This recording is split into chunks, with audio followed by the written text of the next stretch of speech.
bienvenidos a Tomando el Centro, un podcast de ambiciosos aspiracionistas que esperamos mejorar el diálogo político en México. Somos la esperanza de la clase media. Mi nombre es Rogelio Castañeda. Yo soy Alejandro Jaques. Y pues efectivamente, como adivinaron, hoy vamos a hablar de la clase media. Y empezando por los comentarios que hizo nuestro presidente, realmente atacando el espíritu aspiracional mexicano. No hay sueño mexicano para este presidente. No. Ahí. Tenemos que irnos a Estados Unidos, supongo, porque no podemos aspirar. Tenemos que irnos para mandarle las remesas que necesita. Desde luego, aquí. Si no, ¿cómo va a sobrevivir si no se ponen a trabajar y mandar sus dólares para el país? Es de las cosas que más ira me dan. Supongo que la expectativa es, tienes de esas opciones, poder irte a trabajar en Estados Unidos, mandar remesas o ser la mascota come croquetas que espera que seas. Presidente. Nuestro presidente, hablando de clases sociales. Eso es lo que eres. O eres un ambicioso aspiracionista o una mascota. Esas son tus opciones. O un mojado. O un mojado. Esas son o es parte de la aristocracia política. Los santos que van a proteger y llevar este país a un mejor lugar. Hacer historia. Haciendo juntos harán historia. Por favor, Jaques, dilo como es. No, o sea, la historia se crea poco a poco en la clase media y protegiendo a la clase media. Hablamos mucho de la clase media, Jaques, pero ¿a qué se refiere nuestro presidente cuando dice clase media? ¿Entendemos? ¿Él entiende lo que es la clase media? Honestamente creo que no. Creo que ni AMLO no tiene una idea clara de a qué se refiere cuando habla de la clase media. Creo que mucha gente en general no.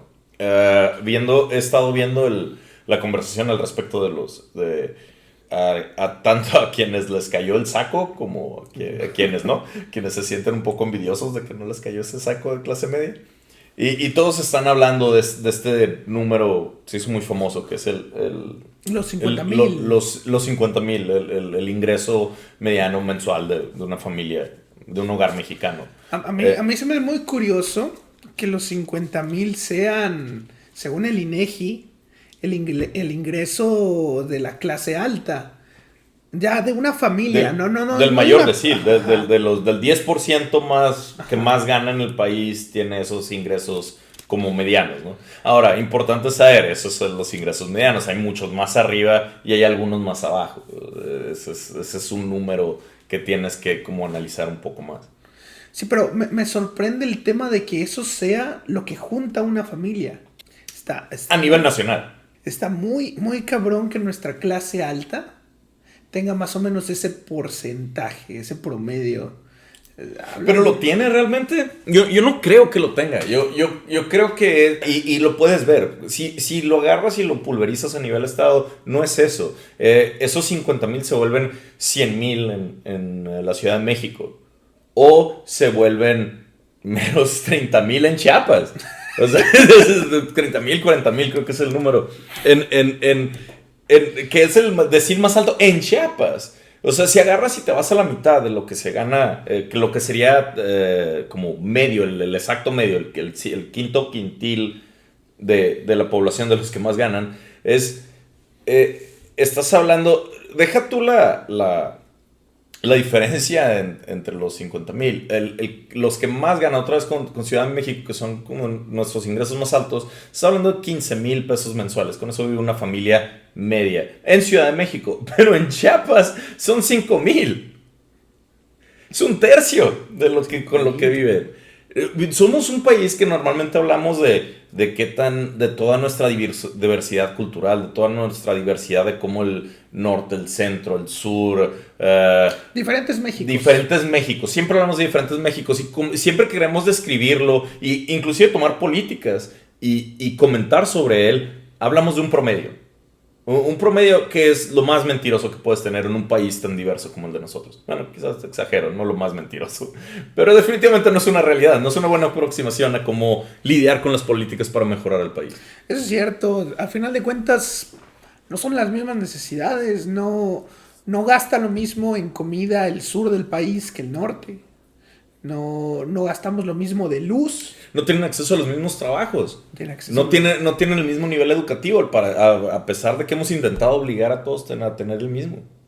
Las políticas para ayudar y hacer que el sur mejore y que el norte también siga mejorando y que el centro siga mejorando. Aquí la idea no es, hey, vamos a todos ajustarnos a ganar lo mismo, porque eso no pasa. Lo que puedes hacer es hacer políticas que creen más riqueza. Eso puedes hacer. Y la riqueza la va agarrando quien la puede agarrar. Pero el trabajo no son mascotas que les debes de dar la misma comida a cada uno, que es que es la visión del presidente. Es que debes de crear oportunidades para que cada estado vaya tomándolas y sus siguientes generaciones vayan construyéndolo. Esto es un proceso civilizatorio. O sea, antes las clases sociales eran rígidas. Tú o eras noble o eras campesino. No había otra. No eran las dos, solo había dos clases. ¿De cuándo se metieron ahí los burgueses poco a poco? Ya apareció la burguesía. Pero aún ellos tenían su lugar. Sabes que tú naciste campesino, vas a morirte campesino. Tú naciste noble, vas a morirte noble. No había movimiento social. De hecho, el movimiento social era mal visto. Llegamos a la modernidad, llegamos a la iluminación y cambia a que ahora es bien visto, se vuelve lo que llaman el sueño americano, que puedes empezar en un estrato social bajo y subir hasta el más alto.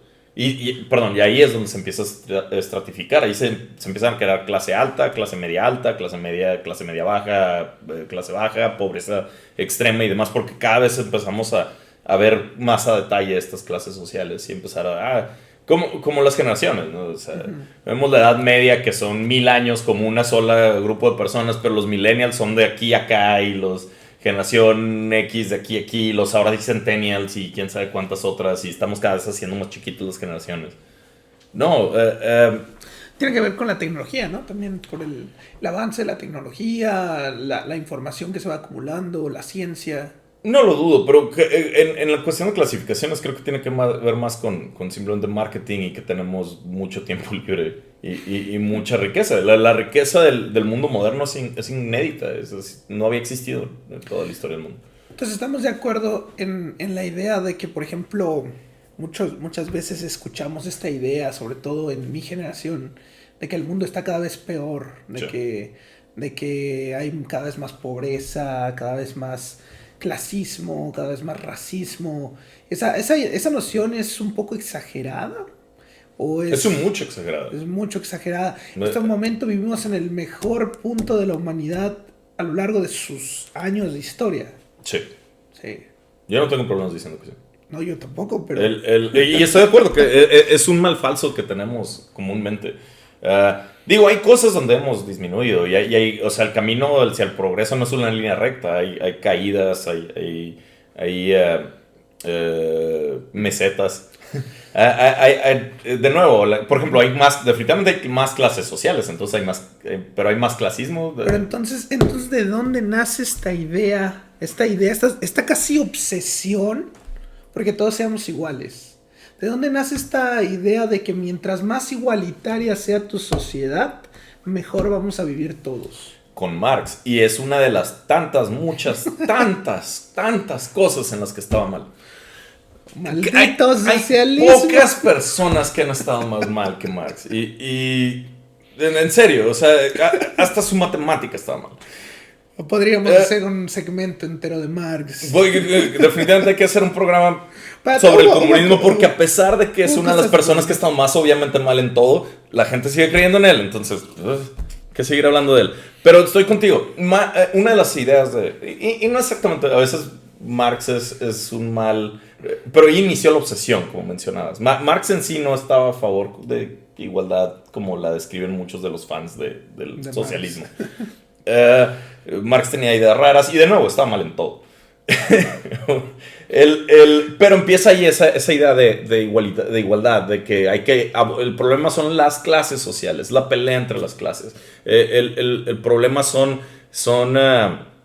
Que los ricos, los nobles contra los burgueses contra los pobres, contra los proletarios, los ricos contra los pobres. Aquí, esta es la lucha de clases que solo se va a arreglar cuando no haya clases sociales y todos tengamos el mismo estatus. Eso es completamente falso. Y es completamente falso. Se puede probar en ahorita. No necesitas ver toda la historia, aunque toda la historia apunta para allá. Pero puedes ver, por ejemplo, ahorita en América, tomando solamente América, puedes ver países. Tenemos formas de clasificar la igualdad en países. Una de las formas se llama el coeficiente de Gini o Gini, dependiendo como te sientas para pronunciar. ¿Qué mide? Mide cuál es la diferencia precisamente entre los que más ganan, entre los que menos ganan. Es un coeficiente, mide la desigualdad. Es un coeficiente un poco complejo, no me gustaría meterme en lo técnico. Igual si tienen dudas vamos a poner ligas ahí en la descripción. Donde pueden ver cómo funciona el coeficiente. Pero es uno de los mayores aceptados. El Banco Mundial lleva esta medida de un montonal de países. Creo que es el que lleva el mayor número de países con este coeficiente. Básicamente, entre más cercano al 1 estés, más igual eres. Más cercano al 0 estés, más desigual eres. Apuesto que nadie está en el... No, perdón, al revés. Entre más cercano al 1, más desigual, más cercano al 0, más igual. Solucionemos eso en postproducción. En fin. Pero tienes los contrastes. Tienes, por ejemplo, que en América... Canadá y El Salvador tienen casi el mismo nivel de desigualdad. Pero estoy muy seguro en cuál prefieres vivir.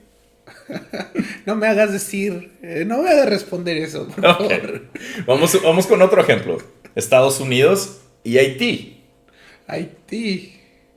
¿Dónde se vive mejor? ¿Dónde hay más recursos? Podríamos preguntarle a los haitianos aquí en Tijuana. Ese es un gran ejemplo. Digo, ¿quién vive mejor? Los haitianos. ¿Por qué razones vinieron los haitianos a Tijuana y los americanos que se vienen a vivir a Tijuana? ¿Por qué razón se quedaron en Tijuana? ¿Y cuál es la situación de ambos? ¿No? Exacto. Ambos vienen de una sociedad similarmente igualitaria.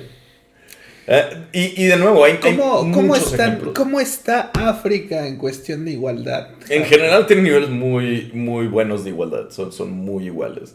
Son también terriblemente pobres. Todos son pobres, entonces no hay desigualdad. No hay desigualdad si todos son pobres. Es el argumento de Margaret Thatcher. ¿Dónde prefieres vivir? ¿Donde hay mucha igualdad pero nadie tiene nada? ¿O hay mucha desigualdad pero el pobre gana mucho más que el rico de la otra sociedad? Y de nuevo, hay ¿cómo resolucionas la desigualdad? Puedes hacer que todos sean pobres o puedes empujar para que todos tengan más recursos. Tenemos serios problemas a la hora de abordar el tema de la igualdad y la desigualdad. Creo que no hemos tenido el tiempo suficiente para debatir esto, o al menos no creo que se debata lo suficiente en la formación política de nuestros gobernantes. Por eso tenemos una izquierda tan radical en todos los países de América que usualmente van mucho a ese discurso de tenemos que generar la mayor igualdad posible. Pero ¿cómo lo haces? Usualmente la igualdad no va de abajo hacia arriba, eso cuesta trabajo. Usualmente es de abajo, de arriba hacia abajo. Es mucho más fácil en un sexenio terminar con la riqueza que terminar con la pobreza. Sí, totalmente. Sí. Es como un tema de gravedad, casi. Mucho más fácil destruir que construir. ¿Cuál es el origen de la clase media? Hablábamos de los burgueses, pero también he escuchado que la peste negra tuvo mucho que ver, la muerte de un gran sector de la población. Si se muere un montón de personas, hay muchas casas libres. Entonces ya no hay, se acabó la indigencia. El empleo es mejor pagado. Claro, porque no hay desempleo. Si no me quieres pagar, no hay pedo, este güey sí me quiere. Y extrañamente ahí empieza como un protocapitalismo, porque antes no podías decidir dónde trabajabas, tú eras un siervo. Plebeyo. Eras literalmente un sirviente, eras sirviente, aún si trabajabas en el campo, eras un campesino, pero eras estabas en servicio del señor feudal. de tu señor feudal. Y tú no podías como, me voy a ir a otro rancho porque aquí me tratan mal. No tenías esa opción. O sea, si te subían los impuestos, no podías decir, me voy a otro país. O no había pasaportes. De hecho, el pasaporte nace para la clase media, las primeras clases medias, que son los navales, los navíos mercantes. Que es donde para entrar al puerto tenías que entrar el pasaporte, pasa para el puerto. No. Era para entrar al puerto. Y era porque, ¿por qué diablos estás viajando? Yo no confío en gente que viaja. Era literalmente... Y era porque estas personas estaban empezando a hacer que nace como el mercantilismo, ¿no? Pero termina volviéndose en el capitalismo. Y es uno de esos nacimientos que mencionas de la clase media. Pero realmente la clase media nace cuando se abolen las clases aristócratas. Ese es el nacimiento de la clase media. Y nace con Estados Unidos y nace con la Revolución Francesa. Ya por el año de 1770, por ahí. Como los principios son desde antes de que se produzca, duraron un rato en independizándose. ¿Mande? Por la ilustración, más o menos. Sí, en la ilustración. Es entre 1700 y 1800. Y hasta finales de 1800. De hecho, de muchas formas, los movimientos del finales de los 1800 y la Primera Guerra Mundial es como una reacción del mundo anti la iluminación. No, hay que mostrar que la monarquía y el derecho divino todavía son algo. Todavía tienen fuerza. Y terminó terrible ese experimento. Bueno, algunos países como España, Inglaterra, aún tienen sus reyes. Creí que ibas a decir algunos países como España no aprendieron. Y estaba como, tienes un buen punto ahí. No quería decirlo así. Ya no estamos peleando con todos, vamos a pelearnos con todos. Afortunadamente España no es una persona que solo eres un centrista radical cuando todos te odian. Tomando el centro. No, creo que es el problema. Estamos, como dices, hay una polarización de opiniones entre una izquierda radical y en el contexto mexicano no creo que haya ni siquiera una derecha radical. Creo que no existe, o al menos una derecha económica. Hay una derecha social, pero no hay una derecha económica. No hay. Y regresamos a los puntos de Obrador. El odio hacia la clase media, hacia lo aspiracional, hacia los empresarios, hacia crear negocios, crear empleo, el sueño, lo que le dicen. ¿Por qué no hay un equivalente del sueño mexicano al sueño americano? Es porque en México el Estado nace con este deseo socialista, con esta idea de que las cosas te las entrega el Estado. El Estado es un papá. En el caso más peyorativo es el de mascotas de AMLO, pero no está lejos de como le decíamos a uno de nuestros presidentes más exitosos y populares, que era Tata Cárdenas. Se le decía como papá Cárdenas, literalmente pueblo. Esa era nuestra visión de un buen presidente, un presidente que toma control de toda la producción, un presidente que corre a los extranjeros y les dice: yo voy a cuidar, yo voy a salvaguardarlos. El ser humano está atrapado en esa curiosa quimera entre el deseo de conquistar, de querer siempre ser el top, el más chingón. Y por otra parte, una seductora sensación de entregar nuestra parte de nuestra libertad sobre todo a un líder, a un individuo, a un AMLO, a un Cárdenas, que resuelva nuestros problemas. Es la dicotomía de Franklin, la libertad contra la seguridad. ¿Qué prefieres más? Y ahí es donde estamos atrapados. Y sociedades solucionan ese problema de maneras muy distintas. En México es más un tema de preferimos seguridad que libertad. Preferimos que el gobierno nos dé. En el PRI nos daban despensas, en el PAN nos daban una mezcla entre despensas y una que otra pensión, y ahorita con Obrador pues cambiamos la fórmula, no nos dan despensas, pero nos dicen que nos van a dar. No, de hecho, nos dan dinero. De hecho, en los puestos de vacunación estaban entregando despensas. Sí, no vi eso. Sí, me tocó verlo en un par de lugares. Oh, O al menos, ajá. esa parte no la vi. Pensé que habían cambiado las despensas por las becas y todo el rollo. No, sigue habiendo despensas. También becas, pero despensas. Pero Pero no somos el único país. A veces también no somos. O sea, no necesitas ser aspiracional para ser egoísta, como dice AMLO. Puedes ser egoísta aún si no tienes aspiraciones. Por ejemplo, en Dubái, no estoy seguro si es Dubái o Emiratos, pero la gente recibe una pensión de las ventas de petróleo del gobierno. Probablemente sea Emiratos Árabes.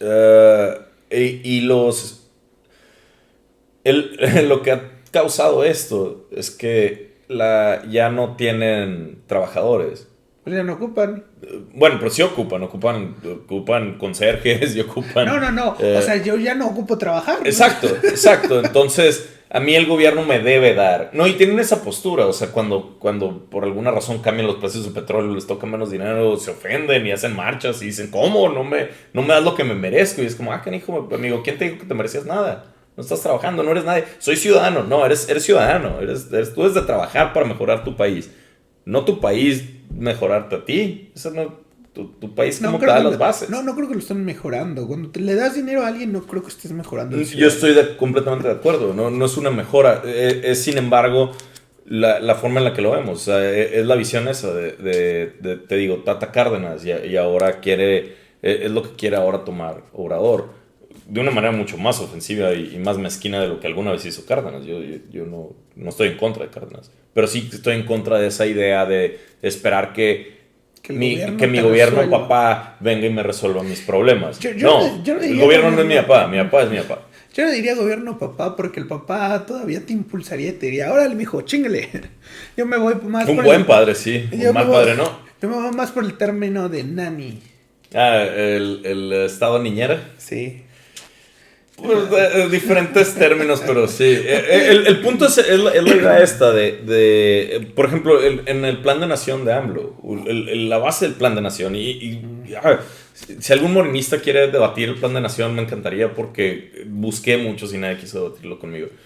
No se puede debatir eso. Sí se puede debatir, tiene un montón de puntos bien debatibles, porque lo comentamos en el podcast pasado. Yo lo leí. No, pero tiene ideas. Dice cosas positivas, no dice cosas políticas vamos a mejorar el país y vamos a eliminar la corrupción. Dice eso, pero no solo dice eso, dice cómo. Es uno de los, y lo que decíamos, están vendiendo una idea que yo considero mala, pero es una idea. Y como idea se puede debatir. No puedes debatir que alguien diga, yo quiero lo mejor para México. Pues no, ¿qué es lo mejor para ti? Pues lo que sea mejor. No, eso no es una idea, eso es un deseo. Una idea sí la puedes debatir. Una idea tiene consecuencias, tiene razones de ser. Y en esa idea de nación de AMLO dice que el objetivo del gobierno es hacer a todos los ciudadanos felices. Y yo creo que eso está no solo mal, creo que eso es malvado. Eso va a crear consecuencias terribles para nuestra nación y para nosotros. Pues ahí yo estoy muy de acuerdo con la Constitución de Estados Unidos todo hombre tiene derecho a la búsqueda de la felicidad. ¡La búsqueda! Si no la encuentras, híjole, carnal, salado. Sí, exacto. Pero, y no dice a la búsqueda justa de la felicidad, no dice a la justa de todas las mismas oportunidades de la felicidad. No, dice, tú tienes la libertad de ve y rómpete la madre buscando. No, diferentes definiciones. Pero sí, diferentes sinónimos. Definitivamente no ayuda a tener un gobierno que se esté tomando atribuciones que creo que no le competen. Que no le competen a él, le competen a la familia. A la familia y al individuo. Al individuo principalmente. Nadie te puede decir cómo ser feliz. No, estoy de acuerdo, ese es el individuo, tienes razón. Estaba pensando todavía en lo de papá. O sea, yo no quiero que el papá gobierno eduque a mis hijos, yo quiero educar a mis hijos. Y quizás se oye como exageración, pero Tolini dijo eso mismo cuando estaba trabajando como parte de Morena. En un debate él mencionó que lo que debía de hacer el gobierno mexicano es quitar la educación de los niños a sus padres y darles educación por parte del gobierno. Eso lo dijo y lo defendió textualmente. Sí. No lo escuché, pero sí lo creo capaz. Sí, es la postura de muchas personas No, diría que de la izquierda, pero también de la derecha a veces son un poco radicales. Mm. Pero Hay radicalismos en ambos lugares. Ahorita hay un ejemplo de un estado americano muy radicalizado, que ¿cuál? para la derecha. O que al menos igualmente radicalizado. Perú. Perú. No sé si viste las elecciones que acaban de suceder. No estoy enterado. Básicamente fueron como 18 candidatos. Solo pasaron 2 de esos 18 y pasaron los más extremos de los dos. Pasó la hija de Fujimori diciendo vamos a como encerrar socialistas. Y pasó literalmente un candidato socialista diciendo vamos a establecer la revolución del proletario. El proletariado. ¿A cuál le vas? Y perdieron.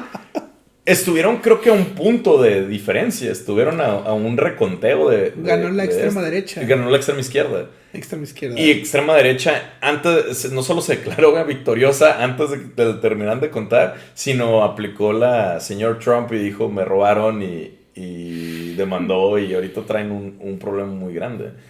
Pero la sociedad está increíblemente dicotomizada, polarizada. Y eso es malísimo para la sociedad. Digo, sé que existe el dicho que a los tibios ni Dios los quiere. Entiendo de dónde viene. Sin embargo, el centrismo no es eso. Realmente, y regresamos a las clases medias. No es que las clases medias no quieran ser altas ni quieran ser bajas, es que están construyendo para crecer. Y es lo que mucha gente no entiende. Mucha gente cree que ser aspiracionista significa que empecé pobre y me voy a volver rico. No, ser aspiracionista es que empecé pobre, voy a trabajar, les voy a dar mejor educación a mis hijos van a llegar más alto que yo, mis hijos van a estudiar, van a trabajar, van a hacer sacrificios y sus hijos van a estar un poco mejor que ellos. Y así te vas. La idea no es solo yo voy a ganar y hacerme y crecer y yo voy a subir de clases. No necesariamente. Digo, pasa, pero es muy, muy raro. Lo que pasa más es que nuestra comunidad, nuestra familia trabaja y empuja a nuestros hijos. Lo que pasa más... Te voy a dar solo un ejemplo. Mi abuelo no estudió ni la secundaria, ni mi abuela no acabó la primaria. Creo que estudió hasta tercero de primaria y sexto de primaria.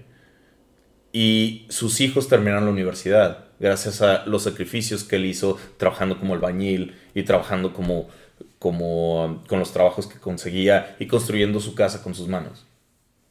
Ese es el camino. El camino no es, voy a inventar Facebook y ganar una millonada. No, el camino es mis tataranetos van a crear Facebook y hacerse millonarios con esa situación. Sí. Ese es el sueño. Es lo que iba a mencionar. Pues es muy, muy común.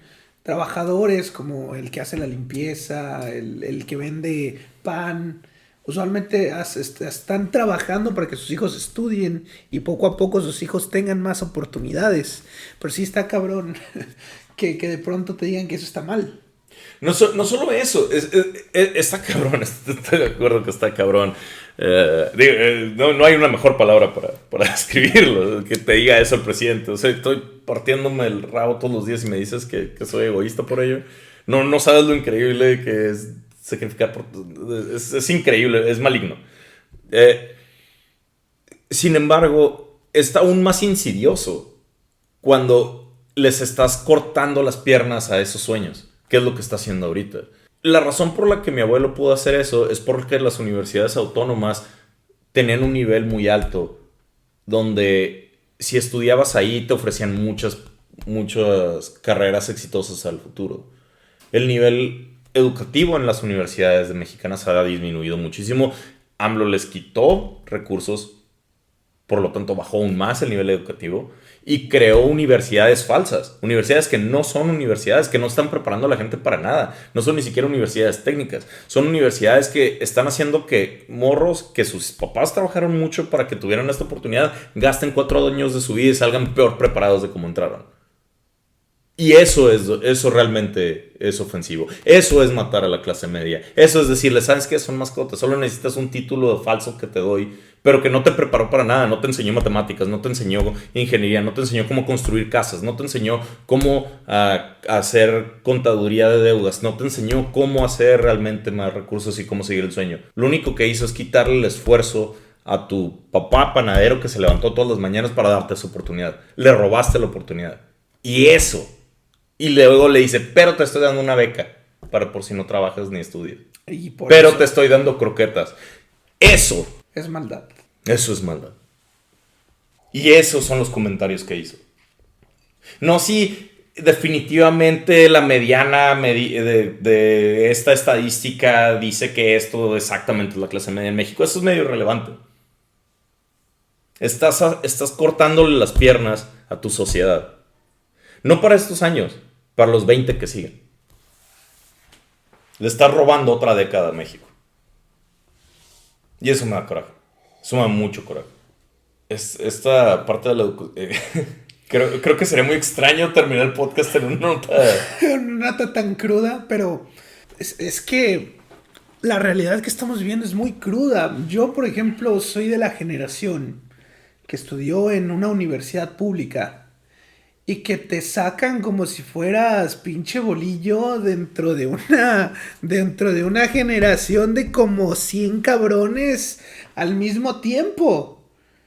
Somos una generación de abogados excesiva. Yo tenía un profesor muy inteligente en la Facultad de Derecho cuando me fui de intercambio a la UNAM, el profesor Ochoa Hoffman. Y él una vez dijo, si yo fuera rector de la Facultad de Derecho, lo primero que haría es cerrar la facultad 3 años. Porque no puedes estar generando tantos operarios del derecho en un sistema que ya está retacado. Y eso es solamente de las universidades públicas. Tenemos las universidades privadas, tenemos los estudios en línea, tenemos una que otra universidad que realmente es paga y te doy tu título. Entonces, ahorita tocas un tema muy sensible que es, nos estamos chingando el futuro de mucha gente. Uh-huh. Y eso está pasando incluso ahorita.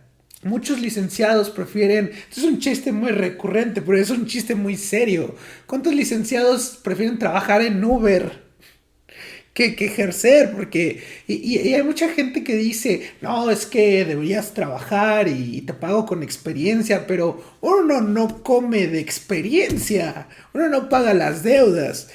Yo recuerdo que una de las razones por las que no estudié maestría es porque literalmente nos dijeron, si tú estudias maestría, no te podemos dar el título. Y si no tienes el título, no puedes trabajar. Y tampoco te podemos dar beca porque necesitamos tu título para meterte al programa de CONACYT. Entonces estudia la maestría y jódete 4 años sin poder trabajar y sin poder tener beca. Wow. Esa es la mentalidad que tenemos ahorita en las universidades. Eso es Catch-22. Eso es... sí, wow. A mí cuando me ofrecieron maestría me ofrecieron beca. En la universidad pública también. Qué buena suerte tuviste. No la tomé. Me fui a trabajar como... yo elegí como un aspiracionista. Yo elegí la opción de trabajar como un aspiracionista. No ha sido fácil. Nasdrovia, camarada. No ha sido fácil. Poco hecho relacionado a mi carrera. Muy poco. Afortunadamente el derecho ofrece un amplio abanico de posibilidades. Es que esa es la idea. Independientemente si no tienes... Yo estoy de acuerdo con el argumento de que a veces sí sobrecalentamos el mercado. Significa que lanzamos demasiadas personas de una sola carrera al mismo tiempo, lo cual hace que pues, todos ellos van a ganar menos dinero porque simplemente hay muchísima oferta de abogados y demanda. O licenciados o contadores o lo que sea. Exacto, funciona con la oferta y la demanda. De hecho, mi problema más es cuando a favor de sacar estas enormes huestes de licenciados o ingenieros, vas a bajar el nivel académico para que más se puedan graduar. Cuando lo que en realidad le debes de dar es el mayor número de herramientas, precisamente para que tengan una gama amplia de opciones y puedan realmente decir, ¿sabes qué? Ok, no me voy a dedicar a ser abogado, pero puedo ser consultor. O no voy a ser contador, pero puedo poner mi propio negocio y me ahorro a mi contador. Porque puedo... Y eso es una cantidad no irrazonable de recursos. O puedo ser arquitecto y construir casas, o puedo con este mismo conocimiento ir a trabajar en una firma y apoyarlos con planos, o la idea que es que la universidad no te dé o sea, sé que es una carrera, pero no te dé en sí un oficio, no es, o sea, si estudias carpintería, pues sí, como esa es la diferencia de las carreras técnicas, tiene que ser algo relacionado con la carpintería. Si estudias una carrera, en teoría te abre las opciones mucho más amplias para que hagas más cosas. Ah, si matas esas opciones, matas la idea de la carrera. Si no le das esas opciones a los muchachos que se gradúan, entonces no les estás ofreciendo una carrera, entonces les estás robando 4 años de su juventud. O sea, no necesitas haber estudiado para tener un Uber. Si el muchacho hubiera hecho Uber por 4 años, tendría más recursos y estaría mejor su vida que si los hubiera gastado estudiando. Entonces, si ese es el punto, entonces los estamos robando. Y no estoy diciendo que pasa en todas las universidades, pero sí está pasando en algunas. He visto la decaída de la educación. Hay una decadencia al sistema educativo. Al mismo tiempo que les están quitando recursos. O sea, también no estoy diciendo, que el sistema educativo ponte al tiro. Al mismo tiempo que están corriendo gente que verdaderamente es valiosa para las universidades. Ahorita que comentabas el tema de bajar el estándar para que más gente se gradúe. Me gustaría, perdón, hay que agregar cómo ha bajado el presupuesto de las universidades en los años de Morena. Porque es relevante el porcentaje y no lo tengo ese sí de memoria. Ahorita está apareciendo en el cuadrito en postproducción. Esperamos que sí, vean ahí o allí o donde esté. Lo que sí te quería comentar es, a mí me dio mucho coraje porque yo era de esos nerdos que tenía un buen promedio en la prepa. La secundaria me valió madres. Maldito aspiracionista ambicioso. La primaria y la secundaria me valió madres porque no cuentan. Pero la prepa me dijeron, güey, el porcentaje de la prepa y el de tu examen sí se entrelazan. Y yo dije, ok, bueno, no voy a bajar de 9. Y yo hice un buen examen. Casi estuve entre los más altos.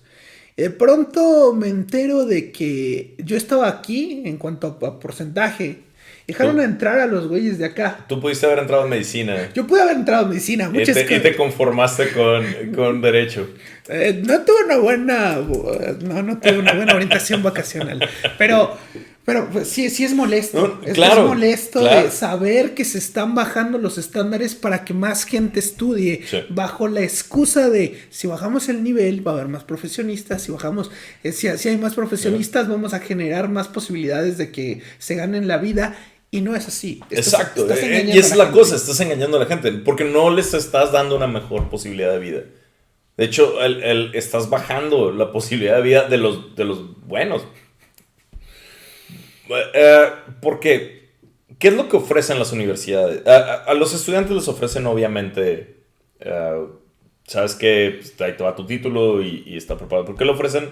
Mucha gente no pone atención en qué le ofrecen a los trabajos, a los empleadores. Lo que ofrece la universidad es, mira, si este vato tiene esta certificación, puede hacer esta cantidad de trabajos. Lo cual hace que yo, como empresa, digamos, si yo soy un bufete de abogados y tú vienes de la UABC, yo digo, ok, este vato ya sabe toda esta cantidad de cosas, ya sabe presentar documentos, ya sabe llevar casos, ya sabe todo esto. Es lo que espero. Pero si empiezas a sacar muchos de la universidad UABC que salen y no saben hacer esas cosas, significa que el documento empieza a perder valor. Entonces, por eso hay universidades que de repente son top. Por eso hay universidades top, ¿no? Porque ellas mantienen esos estándares. Pero por eso hay universidades que suben y lo bajan y en los rankings como se mueven. Muchas de esas universidades son públicas porque muchos de esos estándares dependen de muchas cosas, ¿no? Pero entre ellas dependen de los recursos públicos que pueden otorgarles. Hablando para tomar el centro y criticar un poco al otro lado, durante Kiko se les negó también muchos recursos a nivel local. Hizo muchas cosas. Sin embargo, AMLO agarró lo que hizo Kiko y dijo, eso es ligas menores. Se lo puedes quitar a toda la nación. No necesariamente No solamente un estado. No, sí, ese tema de la austeridad republicana ha tenido tantas repercusiones Va a tener. y va a seguir teniendo. Digo, tan solo en el tema de pandemia nos dejó claro que no estábamos preparados. Tan solo en el tema ahorita de la educación. Pero para ser justos, ay, odio ser justo hacia la 4T. Pero la pandemia, mucha gente la agarró mal. Mucha gente se equivocó. Era algo nuevo. Digo, nosotros fuimos particularmente malos y pusimos como la peor persona posible a cargo. Pero si es una pandemia de una vez cada 100 años, pues no puedes planear para eso y no puedes saber qué es la mejor forma de manejarla. Hay mucho mejores formas de criticar la austeridad. Para empezar, podemos empezar por el hecho de que no hay austeridad. Se está gastando lo mismo, un poquito. Se está gastando más o menos lo mismo que se gastaba con Peña Nieto. Un poquito menos, un poquito más. Un poquito más, pero ponle que está en el rango de error. Ese no es el punto. O sea, nos estamos endeudando un poquito más, pero nos estamos endeudando bien. De hecho, esa es una de las cosas que me da risa, que es una de las cosas donde la 4T está bien. Está manejando la deuda relativamente bien. No están endeudándose como otros países o inclusive como otros estados mexicanos lo hicieron a niveles ridículos. Coahuila creo que tuvo este caso de que en 2 gobernaturas se fue de como el top 5 a los últimos 5 de manejo de deuda. O sea, sí hay casos bien extremos en esto, particularmente en México. Okay. Entonces, sí hay austeridad en el sentido de que no se está pidiendo cantidades ridículas de dinero. Pero no hay austeridad en el sentido que no estamos ahorrando, estamos gastando y seguimos pagando la tarjeta, solo que pagamos el mínimo. O sea, no estamos bajando la deuda, estamos manteniendo y subiendo un poco la deuda. Lo que está pasando es que se está moviendo el dinero, en vez de sacar vacunas para niños, estamos haciendo un tren. Estamos haciendo un tren, está buscando una manera chistosa y amena para decirlo, pero no encontré. El tren de la selva. El tren de la selva. Estamos haciendo un tren en la selva. ¿Quién necesita medicinas para niños cuando estamos haciendo trenes en la selva? ¿O quién necesita gastar dinero en investigación y desarrollo de vacunas cuando podemos ser una refinería? ¿O quién necesita subir el nivel educativo? ¿O quién necesita dar dinero a comunidades indígenas cuando puedes tener un aeropuerto, darle dinero? Es peor, o darle dinero a ninis, ¿no? A jóvenes con talento. Nos estamos desviando un poquito del tema de la clase media. Sí, pero yo ya me enojé. ¿Cómo definirías la clase media entonces? Sí, yo creo que no hay una buena definición. Yo creo que todas las definiciones de la clase media son relativas, por lo cual son muy ad hoc. Porque la clase media es una invención. Realmente la abolición de las clases ya pasó. Pasó con Estados Unidos y Francia y todos los movimientos modernos. Realmente no hay ninguna razón por qué Bill Gates mañana no pueda ser pobre. No hay ninguna razón por qué el señor que vende tamales, que sus nietos se vuelvan presidentes de la República. No hay limitantes en ese sentido. Hay limitantes prácticas, pero no hay limitantes, digamos, sociales, legales. Realmente la clase media es qué tan bien le está yendo a tu país. Realmente es un medidor de la salud de tu economía, más que realmente un medidor de qué eres o sabes que a esta clase perteneces. Por eso existe tanto el término de nuevos ricos, de situaciones, porque quieren volverlo algo social, quieren crear como, es que las señoras fifí van a X, o los empresarios se unen a este club, o a este vato tiene que aprender tenis. esos son inventos, son porque realmente las clases modernas sociales llevan tan poquito en la sociedad humana que no tenemos un set de reglas para ellas. Y son inventos para definirlo. Lo que sí sabemos es que si tienes un nivel muy alto de pobres, tu sociedad normalmente no puede subir arriba de cierto punto. Lo que sí tenemos es que si tus estratos sociales son muy difíciles de moverse entre ellos, no vas a crear innovación, no vas a crear nuevos negocios, no vas a crear nuevas tecnologías. Hay una razón por las cuales las nuevas tecnologías salen de los países que salen, y no nada más que tienen recursos, sino es que tienen educación, tienen libertad para que las personas puedan hacer como lo que ellos quieran, y de ese caos sale el orden.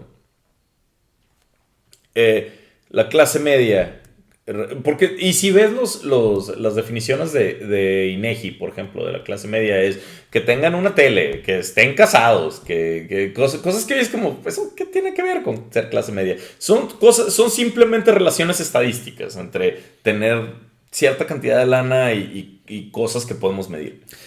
Le preguntamos a 100 mexicanos de tal clase y todos coincidieron en que tenían estos puntos. En este momento, en este lugar. Entonces simplemente estamos midiendo cosas nomás porque sí. ¿Sabes que todos los que tienen cabello negro son clase media? Eso es la idea. Y todos los que tienen bigotes somos clase baja y así. O sea, es simplemente correlaciones estadísticas. Pero por lo que dices, la lucha de clases, entonces, ¿tiene sentido o ya no tiene sentido? Nunca tuvo sentido. Nunca tuvo sentido. De nuevo, Marx estaba mal como aún cuando él vivía. Sin embargo, sí había clases cuando él vivía. Explica entonces cuál es tu noción sobre el servicio público, el IMSS, el ISSSTE, el asistencialismo público. Entonces, ¿tiene sentido? Yo creo que sí. Porque a final de cuentas nace de una idea de los que tienen menos necesitan apoyo. Es que eso no está mal, yo estoy de acuerdo con eso. Pero eso no es socialismo. Eso no es crear igualdad. ¿No es lucha de clases? No lo creo. ¿Cómo lo definirías? Son programas sociales. Pero los programas sociales pueden venir desde una perspectiva marxista o desde una perspectiva nacionalista o desde una perspectiva democrática. Hay muchas perspectivas de donde pueden venir. Pueden venir hasta de... O sea, también los reyes donaban cosas. Había le podrías llamar un programa que cuando los reyes se casaban en Inglaterra, en vez de que los acueductos trajeran agua para que la gente tomara, le cerraban y le echaban vino. Eso pensé. Y la pedota. Y bajaba la producción a cero durante como una semana. Ese era un tipo de apoyo social. Pónganse bien pedos, que es mi boda. Entonces, de nuevo, hay perspectivas de apoyo social. No significa que todo... Y eso creo que es una de las victorias propagandísticas de la izquierda. Que se ha convertido como cualquier programa social. Es de la izquierda. Soy yo, Cuando en realidad no, hay miles de programas sociales. Le doy a la izquierda que muchos de los programas sociales, yo diría hasta la mayoría de los programas sociales modernos, tienen una gran influencia de la izquierda. No estoy diciendo que no. Pero también muchos tienen de la derecha. Y hay unos programas que son mejores en la derecha. El programa de educación de Japón desde derecha se me hace muchísimo superior a la SEP. Digo, si ya no estamos peleando con todos, también vamos por ti, ¿sí? Si me dan ese parecer. Eventualmente. Entonces, por ejemplo, desde mi perspectiva, de más de la derecha, yo creo que el IMSS es algo bueno porque precisamente le da una base a las personas que no tienen tanto. Para que, tú eres el mismo ejemplo del panadero que está trabajando y le está echando ganas, pero se enferma. Y no tiene dinero para manejar una enfermedad fuerte. Entonces todos debemos de apoyar para ayudarlo. Y vamos a lo mismo, porque sus hijos, en la expectativa de que sus hijos sigan teniendo esa oportunidad de mejorar. Y es que esa es la cosa. No es un mar de tiburones donde la única comida somos nosotros. Si a alguien le va bien en México, a los demás nos va bien también. O sea, en general, si tú haces un negocio, tú creas empleo y le pagas a gente. Si tú descubres una patente en México, creas interés y inversionistas vienen. Si tú proteges a especies animales en México, va a haber más diversidad ecológica, que eso tiene un montón de ventajas en el futuro. Si todas las ventajas, todo lo que hacemos y producimos los mexicanos dentro de México nos ayuda y nos beneficia. La aspiración de nosotros nos beneficia. Es lo que hace tan maligno ese comentario. No es la definición específica de lo que es clase media, si es poquito más rica, poquito más pobre. Es la idea de que el tener aspiraciones, el tener sueños, el tener objetivos, el tener ambiciones, te hace una persona malvada. O te hace una persona egoísta. Te hace todo, pero menos eso. El tener aspiraciones, en general, digo, existen psicópatas, pero son la minoría. La mayoría de la gente, la mayoría de las aspiraciones de todas las personas terminan regando el campo para todos los demás. Y terminan haciendo lo más fértil para todos los demás. Todos crecemos mejor en un país en donde más personas tenemos aspiraciones. Y creo que podemos cerrar ahí con... Ese sería un buen cierre. Gracias. Muy motivador, mejor que el álgido. Mejor cuando quería patear la puerta y la mesa y la cámara. Yo creo que mucha gente se fue en ese punto. Creo que fue bueno también. Yo entiendo esa energía. Fue correcto porque estábamos tocando un tema serio, un tema crudo. Pero tú, espectador hermoso que te quedaste hasta el final, gracias. Bueno, gracias por visitarnos en nuestro segundo episodio. ¿Tienes alguna recomendación? No, pero un resumen ligero. Entonces no hay clases. Ya es un obsoleto. Creo que las clases son obsoletas y son simplemente una medida económica. Y discurso político. Sin ninguna teoría detrás de ello. Y discurso político. No, creo que hay mucho discurso político, pero es falso discurso político. Y vamos a volver a empezar. Recomendaciones. Quiero recomendar ¿Por qué las naciones fracasan? De Darren Acemoglu. Habla mucho de cuál es la diferencia entre los países ricos y los países pobres. Y inicia con una descripción de por qué Nogales, Estados Unidos, y Nogales, México, cuando son un mismo municipio, son tan diferentes. Y de dónde vienen esas diferencias. Y el libro no lo dice específicamente, pero si lo lees, realmente habla de esto, de cómo se protegen a las clases medias, lo cual realmente significa cómo los países más exitosos son los que protegen a sus ciudadanos para que puedan crecer y avanzar e innovar. Yo solamente recomendaría ver Relatos Salvajes. Es una antología de historias, específicamente la parte de un conductor que representa la clase alta y un conductor de un carro chafita que representa la parte baja. La moraleja al final es hermosa. Ahí se las dejo para que la vean y nos dicen qué tal les pareció. Excelente. Los links van a estar ahí abajo. Denle like, compártanlo y suscríbanse. Soy Rogelio Castañeda. Buenas noches. Soy Alejandro Hex.